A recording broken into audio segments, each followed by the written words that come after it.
अच्छे रास्ते पर चलने की हिदायत देता है। वैश्यावृत्ति न करे और न किसी को करने दे।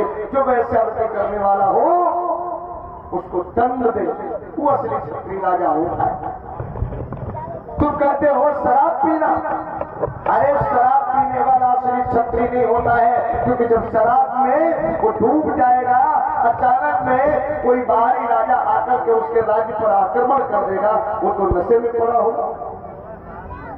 असली क्षत्रिय उसे कहते जो सूझबूझ के कर लेता है। देवदत्त कहने लगा, अरे तू लोगों को बातों में फंसा रहा है, अरे यशोधरा को बातों में फंसा लेगा, हमें नहीं फंसा पाएगा। अरे नहीं तो हो जाए एक हाथ। मल्लयुद्ध हुआ, जब मल्लयुद्ध हुआ उसमें भी सिद्धार्थ जीत गए। घोड़े की रेस हुई, सिद्धार्थ जीत गए। अब देवदत्त के कई साथी बड़ा परेशान कि हर बार सिद्धार्थ जीत रहे। अंतिम एक लक्ष्य रखा कि ठीक है, एक लक्ष्य और होगा, उस लक्ष्य को अगर इन्होंने प्राप्त कर लिया तो यशोधरा इनके साथ में ब्याह का। ठीक है, तो क्या हुआ, एक फूलों का गुच्छा ऊपर मंडप के ऊपर, बहुत बड़ा मंडप सजा है, लटका दिया गया फूलों का गुच्छा, और गुच्छे के कुछ नीचे 7 छिद्रों वाला एक चक्र नाच रहा है, घूम रहा है। और करना क्या है, नीचे से तीर का निशाना लगाना है, और चक्र बराबर घूम रहा है, और उस चक्र में छेद है, और जब तीर चले तो छेद से जाकर के गुच्छे में लगे और गुच्छा नीचे लगे। बड़े बड़े राजकुमार थे, सोचने लगे निशाना लगाए तो कैसे लगाए। अरे यहाँ निशाना लगाए, तो बराबर गति से घूम रहा है, हम इस छेद को देखते तो फिर दूसरा छेद आ जाता। राजकुमार सिद्धार्थ ने कहा मुझे मंजूर है, और राजकुमार सिद्धार्थ ने ऐसा निशाना लगाया, छेद से जा करके गुच्छे में लगा और गुच्छा नीचे। यशोधरा के साथ विवाह हो गया। अब महाराज ने सोचा कि अब तो हमारा बेटा गृहस्थ में फंस गया, शादीशुदा हो गया ना, अब बैरागी नहीं बनेगा। लेकिन फिर क्या हुआ, यशोधरा घर में रहती, और जब कभी मौका मिलता तो क्या करते सिद्धार्थ, फिर वैसे बैठ जाते शांत मुद्रा में, जहां जाते आराम से ध्यान मग्न मुद्रा में। तो लोगों ने सोचा ऐसा लगता है इसके अंदर गुण तो वही लग रहे हैं। तो महाराज ने क्या किया, सोचा, क्या सोचा माताओं बहनों भाइयों, ये सोचा कि असित मुनि ने कहा था कि मेरे बेटे को किसी प्रकार का दुख मिलेगा तभी ये बैरागी होगा। तो महाराज ने कहा हम ऐसा काम करेंगे कि मेरे बेटे को किसी प्रकार का दुख मिलेगा ही नहीं, उसे किसी भी प्रकार से दुख का एहसास तक न हो। तो महाराज ने क्या किया मित्रों, श्रोता बंधु ध्यान से सुनिए, मेरा बेटा बैरागी न हो। महाराज सुबोधन मेरे भैया, कि महाराज सुबोधन मेरे भैया, अरे सुख की चिंता में रहते।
सुख की चिंता में रहते थे, बैरागी बन जाए ना पुत्र, ये सदा सोचते रहते थे। फिर सोचा तो क्या किया, एक ऐसा काम किया कि इसलिए बंधुवर राजा ने और खुद तीन महल बनवाए।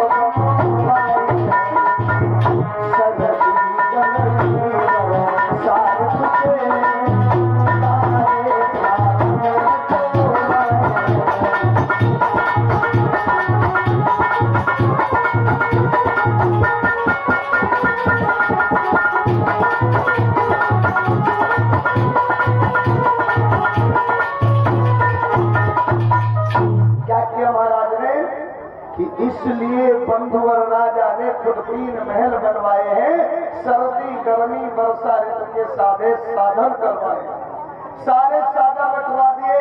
सर्दी के लिए महल अलग, गर्मी के लिए अलग और बरसात के लिए अलग, ताकि सर्दी में सर्दी का आभास न हो, गर्मी में गर्मी का आभास न हो और बरसात में बरसात का आभास न हो। जब सारे सुख मिलेंगे तो मेरा बेटा बैरागी नहीं बनेगा। आज हर प्रकार से उपाय करते हैं, लेकिन फिर भी एक दिन ऐसा समय आया। आइए आगे की कहानी अब झांकी के माध्यम से देखेंगे। सबसे पहले भगवान बुद्ध की वंदना करेंगे।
जिस राज्य में आप जैसा इतना अच्छा न्यायी राजा हो महाराज, उस राज्य में प्रजा दुखी नहीं रह सकती महाराज।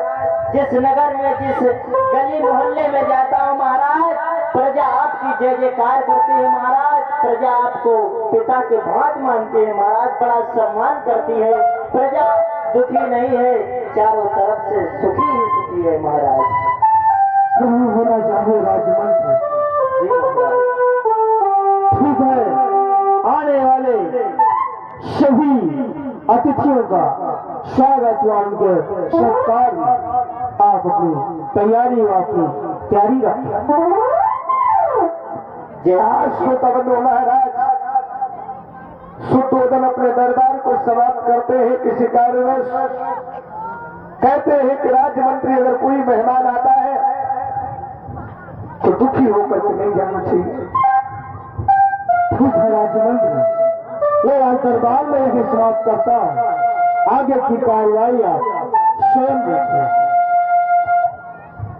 आज इधर क्या हुआ श्रोता बंधुओं, माताओं, बहनों, भाइयों, बड़े बड़े लोग, राजा महाराजा, राज्य में रहने वाले नर और नारी तो जाते ही हैं। और इधर क्या होता है, एक बहुत ही माने जाने संत है जो हिमालय पर्वत की तलहटी में आश्रम बनाकर रहते हैं। उनका नाम क्या है और किस प्रकार से उन्हें सोचना मिलती है। आज महाराज सोच रहे हैं कि 8 दिन हो गए मेरा पुत्र हमसे मिलने नहीं आया, क्या कारण है। कौन से कार्य में व्यस्त है, किन कामों में जुट गया जो मुलाकात नहीं होती है। आज सोचा कि जानकारी लेते हैं और राज्य मंत्री को अपने पास बुलाया जाए और राज्य मंत्री से पूछते हैं कि हमारा पुत्र आजकल किन कार्यों में व्यस्त रहता है कि जो राज दरबार और राजमहल में भूल जाता है। रात हो जाती है तब भी वो महलों को नहीं आता है। अरे 24 घंटे में एक बार तो हमसे मुलाकात कर लिया करें।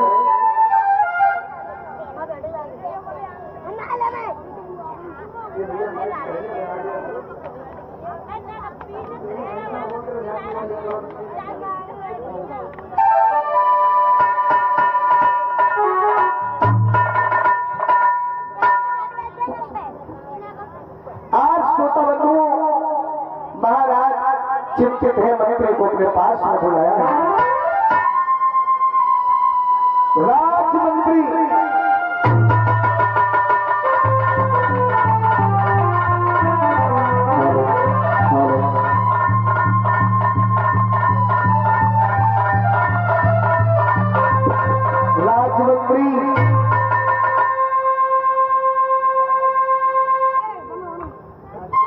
जय मंगल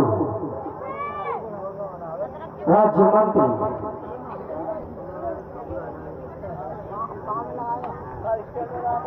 हेलो हेलो तुम्हें पता होना चाहिए।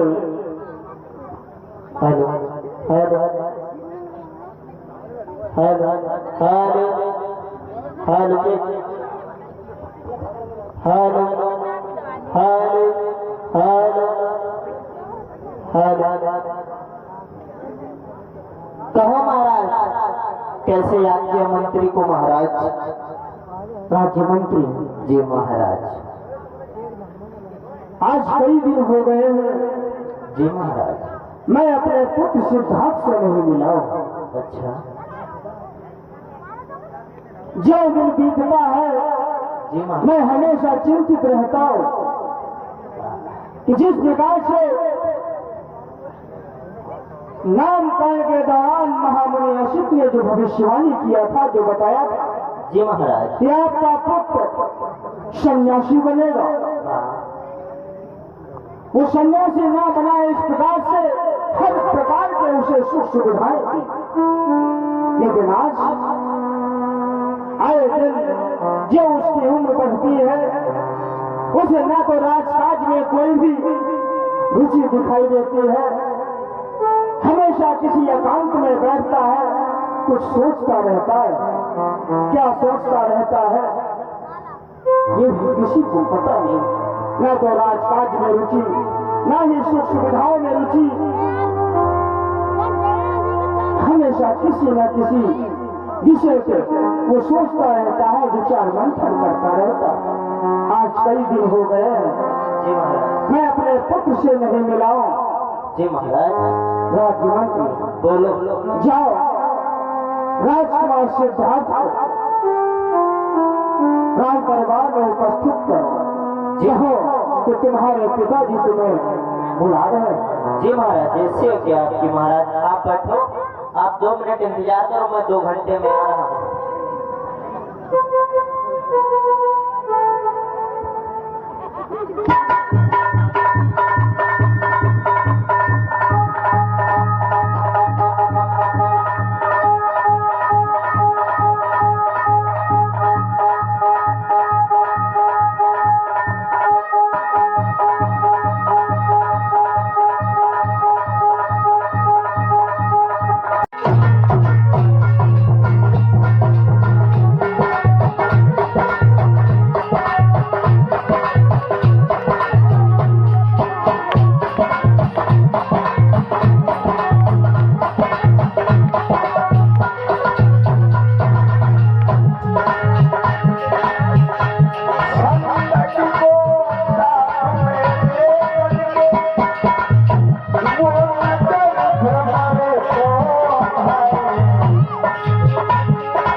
सिद्धार्थ आगे आगे चल रहे हैं और चंदक पीछे पीछे महल और अटारियों को देखते हुए आज सभी लोग इस प्रकार से स्वागत सम्मान करते हैं।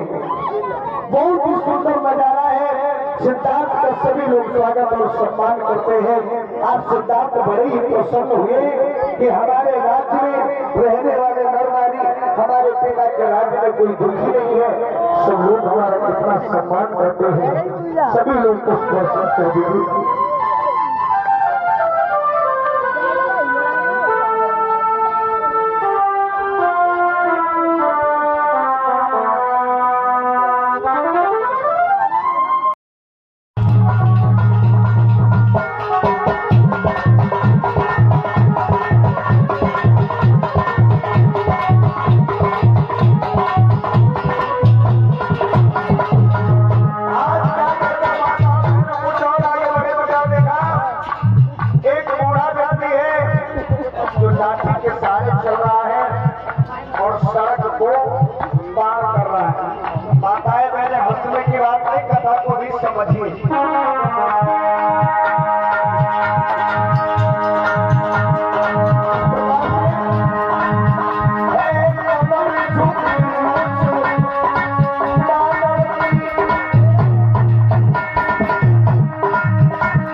मन में सोच रहे हैं क्या ये कैसा मनुष्य बिल्कुल धीरे धीरे धीरे धीरे चल रहा है।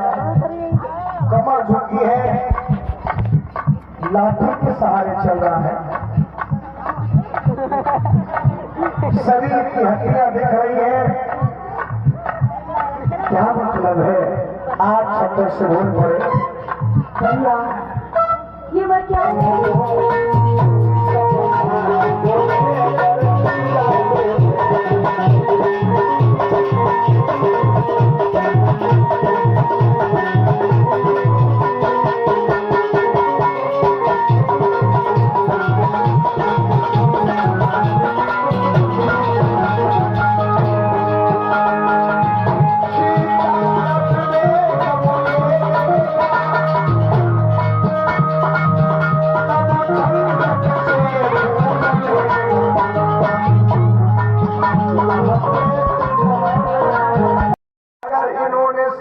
खोज कर ली तो समझो ये तुम्हारे प्रश्नों का उत्तर दे सकते हैं।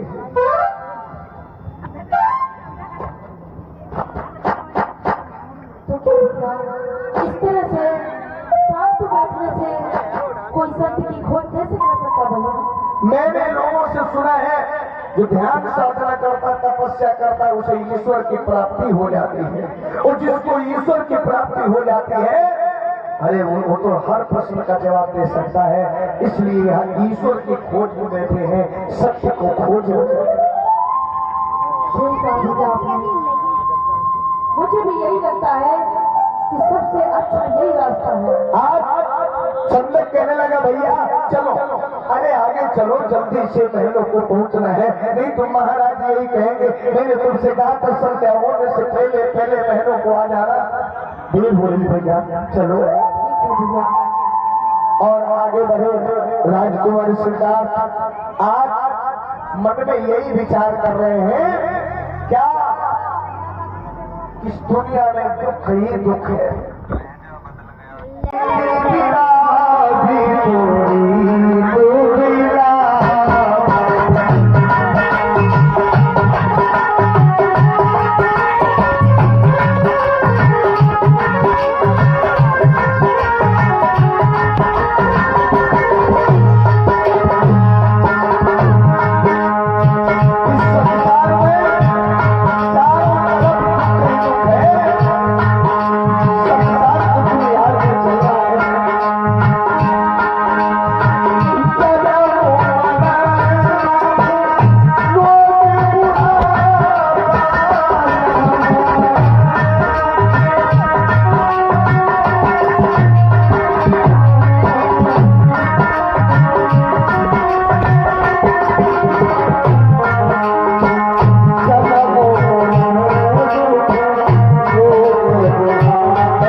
कि जन्म मरण दुख रोग बुढ़ापा और रीति विराह विपरीत विलाप। इस संसार में जन्म लेना भी दुख है और मृत्यु को प्राप्त करना भी दुख है।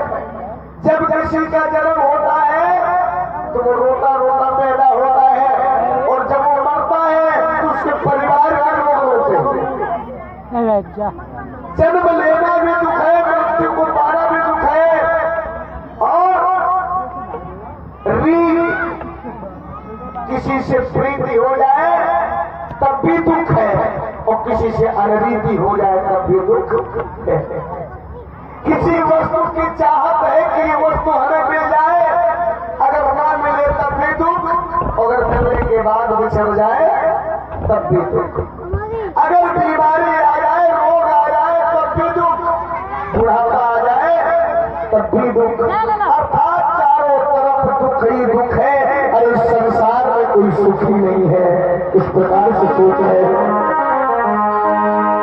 संसार में और हर कोई दुखी है,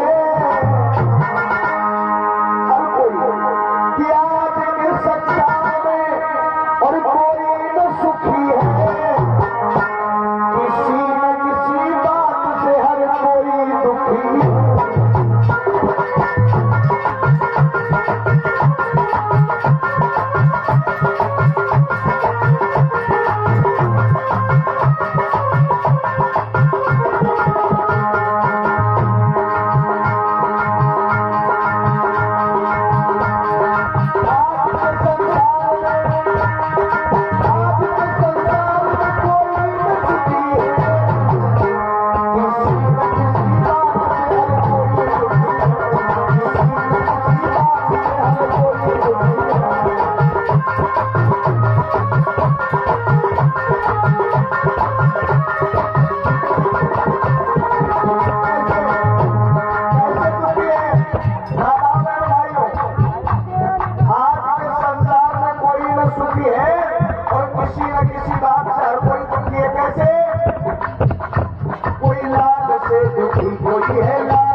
और किसी के 10 बेटा है तो अपने बेटे से परेशान, कोई बेटा के लिए परेशान और कोई बेटे से, कोई लाल के लिए दुखी, कोई लाल से दुखी, कोई दुखी धनवान से, कोई माल के लिए, कोई दुखी धनवान से पैसा तो बहुत है, दुखी इस बात से है कि इसे खर्च ना करे। बिस्तर तो है लेकिन सोने का टाइम नहीं है, भोजन तो है खाने का टाइम नहीं है, और किसी के पास नींद है मगर बिस्तर नहीं है। किसी के भूख तो है लेकिन भोजन, मतलब दोनों तरफ से दुखी है। कोई दुखी है लाल से, कोई लाल से,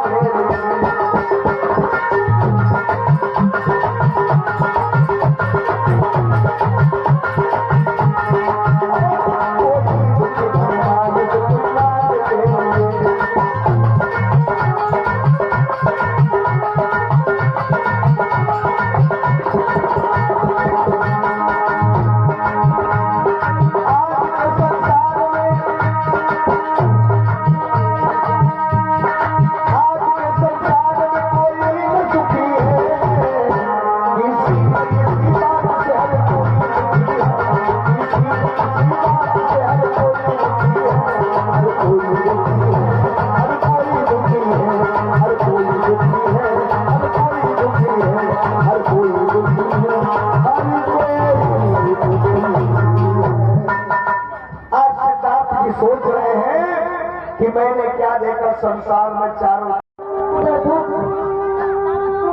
हर किसी को किसी न किसी बात का कोई दुख है। इस संसार में कोई भी सुखी नहीं है। अरे ये दुख कहाँ से आता है, ये बुढ़ापा कहाँ से आता है और ये बीमारी कहाँ से आती है, मृत्यु कहाँ से आती है, इस बात का अवश्य होगा।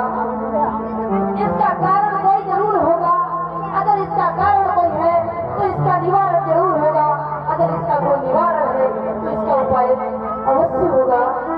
और यही ढूंढना है मुझे बस इसी चीज की खोज करनी है। आज राजकुमार सिद्धार्थ मन में सोचने लगे क्या दुख है तो उस दुख आए जलियो बुलाए रही जनता